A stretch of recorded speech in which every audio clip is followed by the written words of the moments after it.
Good afternoon. Thank you so much for joining us this afternoon, Tuesday, April 5th, for the Recreation and Parks Committee public hearing. The purpose of this meeting today is to review legislation that will be appearing on future City Council agendas in the Recreation and Parks Committee, of which I chair. And we're joined today with the Director of Recreation and Parks, Tony Collins, Deputy Director Paul Rakowski, and Brandy Braun. And I thank you so much for joining us, and I would now like to begin with Director Collins and begin reviewing the legislation. Thank you, Councilmember Page, Chair Page. I'm happy to be here today. What we're going to do today is go over the two pieces of legislation that have been introduced for first reading and are, of course, up for consideration for Council. We'll briefly discuss those, and then I'd like to spend the remainder of the time, I'll preview the legislation that the Commission will have for consideration at our next Wednesday Commission meeting. And I thought that would be a great way to introduce to the public our Commission agenda as well, so if they're interested in hearing more dialogue on those pieces. So to start with, we have two pieces of legislation that are up for Council approval that have had first reading. Both are equipment purchases. Speaking to the one first, it is authorize the department to enter into a contract with Century Equipment for the purchase of two Toro GM 5900s. These are two of our largest pieces of equipment that we purchase in terms of mowing. They're 16-foot decks, sometimes referred to as batwing mowers. They're large mowers that the decks raise up, and they're used for mowing large areas. So parks anywhere from our large field parks like the Scioto Mile, or an athletic field park like Spindler Park, those types of large surfaces where it's most efficient to have a piece of equipment like that. Those pieces are important to our inventory. We did request an emergency on this piece of equipment because of the fact that our spring mowing season is upon us. We've already started out mowing, and the sooner we can get these pieces of equipment into our inventory, the more efficient and more available they'll be for our operation. The last thing I would mention on this particular piece of equipment, as you'll find with any of our equipment purchases, is we work with our equipment purchases through Central Fleet to make sure that our fleet is scheduled throughout the entire city system and prioritized based on replacement schedules that are citywide and have a policy of where we have a replacement policy in place based on maintenance and cost of the equipment that we have in place. So this is a coordinated project, and appreciate Council's consideration of that purchase. Any questions on that particular one? Thank you. No, Director. Okay. And then the next one is for our forestry division. We are looking to purchase a compact tractor that will assist in cleanup of debris when we're doing our tree trimming and tree removal. Our forestry section, as you know, is responsible not just for all of our 10,000 plus acres of parkland and open space that we manage, but our forestry division also is responsible for all the street trees around the region, which is in the hundreds of thousands in terms of numbers, and I'll have some reporting on that for you later this year. This is a $20,000 $995 purchase. It is an agreement to enter into a contract with Green & Sons for a Kubota L390. And again, this is requested as an emergency just so that this piece of equipment can get into our inventory and help us do our job here as our busy season is upon us. The spring is our busiest season of the year. Again, coordinated through our overall fleet purchasing and service procedure. Any question on that? Yes, and these are general questions on both pieces of legislation. Mm-hmm.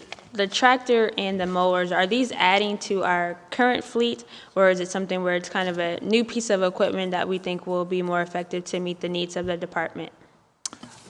So anytime we bring a purchase forward, it's as you've pointed out, it's going to be for one of those two reasons. It's either to replace something that we already have in place or to add to our inventory of equipment to help us do our job. And in this case, these both, I'm looking for the language, and I apologize as I'm skimming through it, but I believe these both appear to be additions to our fleet. My assumption is for the one of these Toro pieces is that this is one of our pieces of equipment that we're bringing forward as a part of the Scioto Mile edition, and then the other one, not both of them, but one of them would be used in our other inventory for other parks. But I can confirm that and get back to you. Thank you, Director. And thank you also for the explanation on why you're requesting that they be emergency. We do understand that with our growing season coming upon us, we do need to get this equipment in our inventory as soon as possible. Thank you, Councilman Shannon Harden, for joining us today at our Recreation and Parks Committee hearing. And Director Collins, I would now ask you to go forward with the new piece of legislation that will be introduced. Right. So as you are aware, and just so the public is aware, that we have a Recreation and Parks Commission that we report to and take all of our legislation through. They're responsible for a lot of the agreements and contracts and procedures and overall direction the department takes. So we take our legislation once a month through our commission meeting. It's the second Wednesday of the month, 8:30 to 9:30. The location is publicized with the meeting agenda. This particular meeting coming up next Wednesday is going to be located at Glenwood. The commission is going to get a preview of the Glenwood Community Center as we're scheduling its opening coming up here in April, and we're very excited about that addition to the Hilltop, of course. So this is just a preview of the agenda. We're still finalizing a couple of items and details on that, but I thought it would be important for the folks to know what's coming up, so if they want to hear more detail, they can attend the commission meeting if they have that availability. So the first ordinance is going to be a equipment purchase, a chipper. These are actually 3 chippers that go to our forestry department to help us with our managing our forestry tasks. These are tree chippers, $195,790. The quotes will be attached with the legislation when we go through that, but that is an ordinance request for that. The second piece of legislation will be for our summer food service program, and this is an agreement with the Department of Agriculture through the U.S. Department of Agriculture through the Ohio Department of Education. This is a long-term partnership we've had to provide our summer food service meal program.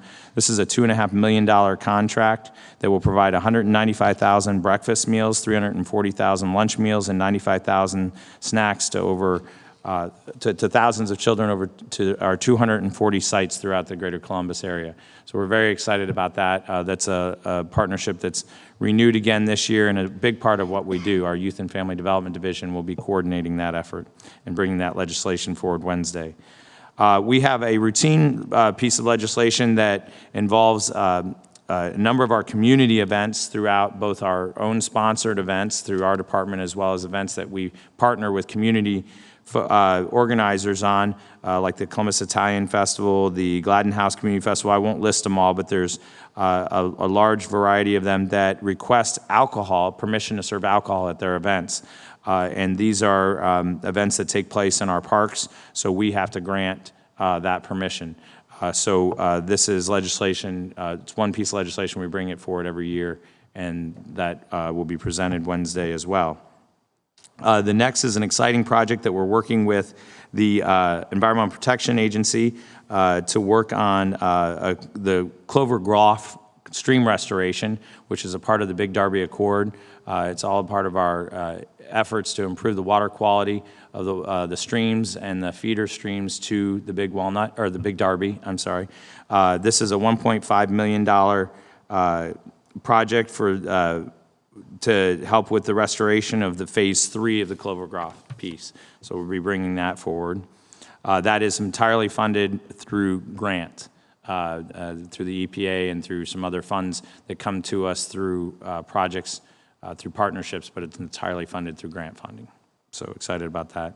Authorization to apply for a NatureWorks grant for a project that's that is on the Southgate Parkland located at Obetz Road and Parsons Avenue in the far south Columbus area. These improvements will serve residents through Southgate neighborhood in the far south area, providing a needed and easily accessible neighborhood recreation space. So this is a NatureWorks application.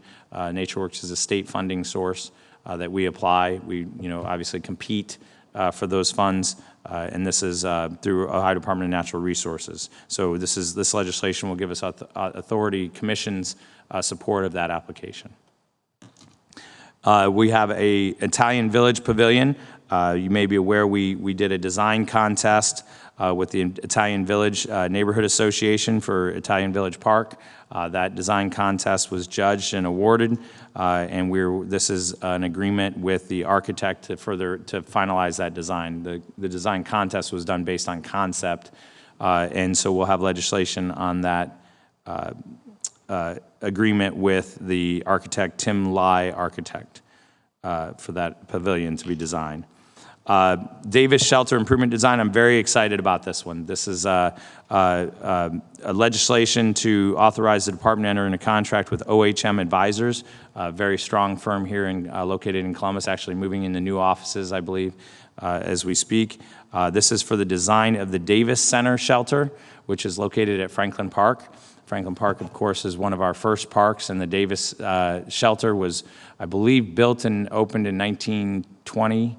I'd have to look at the specific number, but the shelter has been shuttered for a number of years, I think dating back to 2008, for starting with lack of resources to help maintain it, but then it had some structural issues, and so we're going to get in there and rebuild that shelter, make it available to the residents of the Near East Side and the Franklin Park visitors. It will fit into the overall usage of the site, and it is intended to be, it's intended to be a multi-purpose space that will be able to be used, but will also have a focus on therapeutic arts programming. As you know, the Adventure Center there hosts our therapeutic health and wellness programming and a variety of, it's kind of our flagship for therapeutic programming throughout the region. And so the Davis Center will also host therapeutic programming but focus on arts. And so that'll be a great complement to that and fit right into Franklin Park programming. So very excited about that. One of the things that we wanted to get accomplished this year, investing in our current assets, making sure that we're rebuilding our infrastructure that has much needed. So that legislation is on for this Wednesday. And then the final piece is a small piece of Alum Creek Trail, a 0.3 mile segment. It doesn't sound like large, but if you've been there, you know that it was a significant improvement. This is a section of the Alum Creek Trail that is between Airport Drive and Fifth Avenue. The best way that I can describe it is where the new library is going. There is a park there that's hidden, and with the new library, we're working with the library together to open up that space and connect that park space to the library. And this trail widening will take it from an 8-foot kind of dilapidated trail to a 10-foot nice open space connecting that whole park and opening it up to the neighborhood. And I think the residents in that area are going to see a tremendous improvement. So I'm very excited about what that'll mean for that and the library partnership. As you know, we have a large partnership with the library in terms of some of the improvements they're making and how they connect to our parks. So those are the pieces right now. There may be one or two other pieces that come on before now on Wednesday, but we wanted to preview that legislation with you for the upcoming meeting. Thank you so much, Director. Councilman Harden, do you have any questions? No questions. Just want to say thank you, Chair Page, for your leadership, and certainly thank you to the department for all the good work that you're doing. Recreation and Parks is probably one of the departments that touches our residents the closest and where folks have an intimate relationship with. And so your ability to be out there to provide the safe spaces and opportunities, but also the programming to bring folks in is greatly appreciated and definitely a community asset. So thank you. Thank you. Thank you. I do have one question. It could be for any other three of you. Could you briefly explain the process, and I'm throwing this out there, just with your commission, not all departments have a commission, and how you work with them as far as the legislation that you want to introduce before council? Yeah, so our staff, as we look through, plan out our legislative process throughout the year, whether it's a contract agreement, a new project, a policy change, what we do is we have a reporting structure. We submit those requests to our commission. The commission reviews those things that are within their scope. Once they approve them, then those pieces of legislation go on to the council agenda. We submit them to council for review. And then they're spaced out based on schedule, based on information that is needed. They're spaced out through the upcoming months. So for example, This list of legislation is being prepared to be submitted this Friday for our commission to review Wednesday. Once the commission reviews them, if they so choose to approve it, it will then be taken and then submitted to council for consideration in the next few weeks prior to our May meeting. So I know you have an interest in making sure that we're getting the word out to the public as much as possible about this legislation. So the public will now have an opportunity to review this legislation both at the commission meeting, and then I know you and I have talked about having public hearings after the commission meetings for the legislation that's going to be on the council agendas for that following month. So they'll get a couple of opportunities to review and hear that legislation and ask questions, and obviously we'll interact with our staff to get the information that's needed for the community. Thank you so much, Director. And again, when is the next commission hearing? So the next commission meeting is this coming Wednesday, not tomorrow, but the following Wednesday, second Wednesday of the month, 8:30 to 9:30. The schedules and locations are posted, and we will always, if there's ever any question, we try to keep that information current on our website as well. Thank you so much, Director. I would now like to move on to our public testimony, and we have one speaker today. This is Ms. Maudie Grace. Ms. Maudie, if you could come to the podium and let us know your name and your address and any organizations you are representing.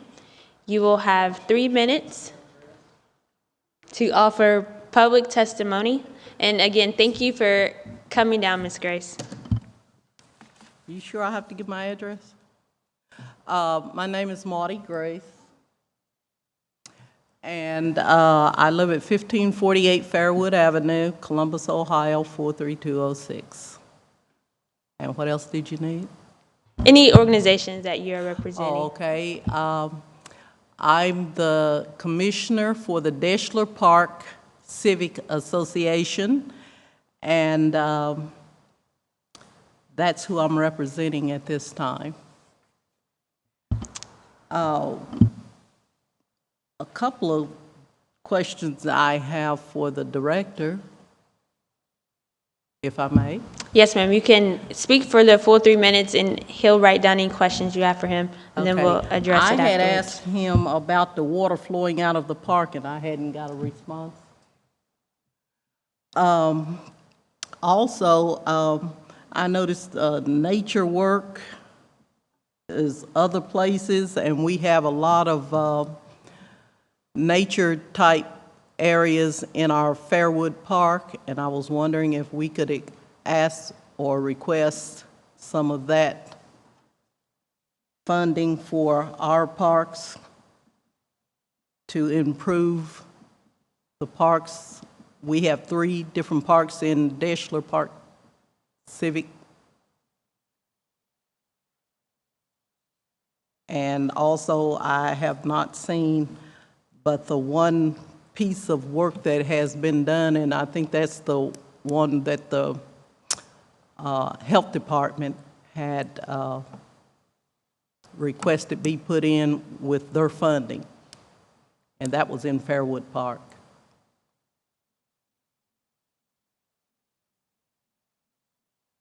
And that's basically all I. Well, I will. Do you have any other comments? You have a little over a minute to speak. Well, basically, my concern, and I've been working through my civic on our parks, and that's my whole agenda at this point, is improving our neighborhood and trying to improve our parks.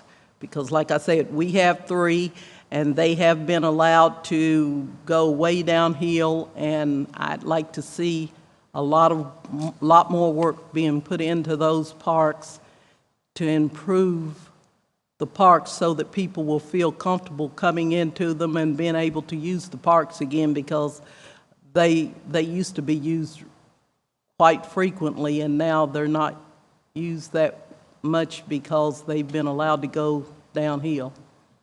So that's all I have. Thank you so much, Ms. Grace. And I actually have a few questions for Okay. you, if you don't mind. The 3 parks that you're referring to are Fairwood, Deschler, and what's the other one? Millbrook. Millbrook, yes.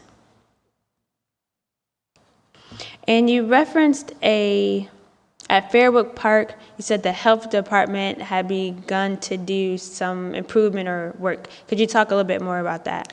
Okay, I was told by Justin from Parks and Recreation that the health department was installing equipment for the adults because we have like a children's playground.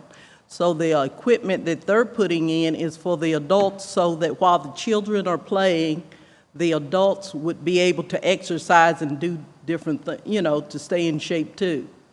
So we have that in our park now in Fairwood because that, at that point, was the only one, I guess, that they recognized that had the playground, but in actuality, Millbrook has a play park for the kids. So they could possibly put one in there later.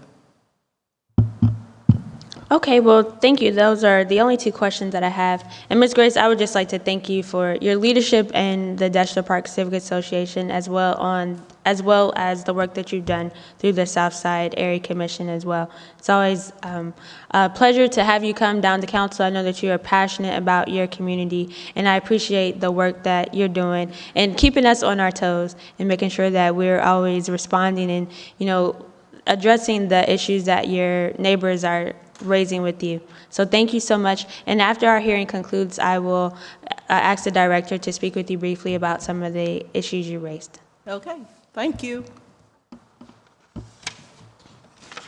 And that is the only speaker that we have this afternoon for our Recreation and Parks Committee. Again, I would like to thank you, Deputy Director Wachowski, and also Brandy for the work that you're doing in your department and just continue to improve with our Recreation and Parks system throughout the city. It's been a pleasure working with all of you this past year, and I'm looking forward to a growing system and just making a lot of improvements for our residents. And to the viewing and listening audience, I thank you for your time and attention, and we look forward to hearing the two pieces of legislation we introduced at our April 11th meeting. Thank you and have a good evening.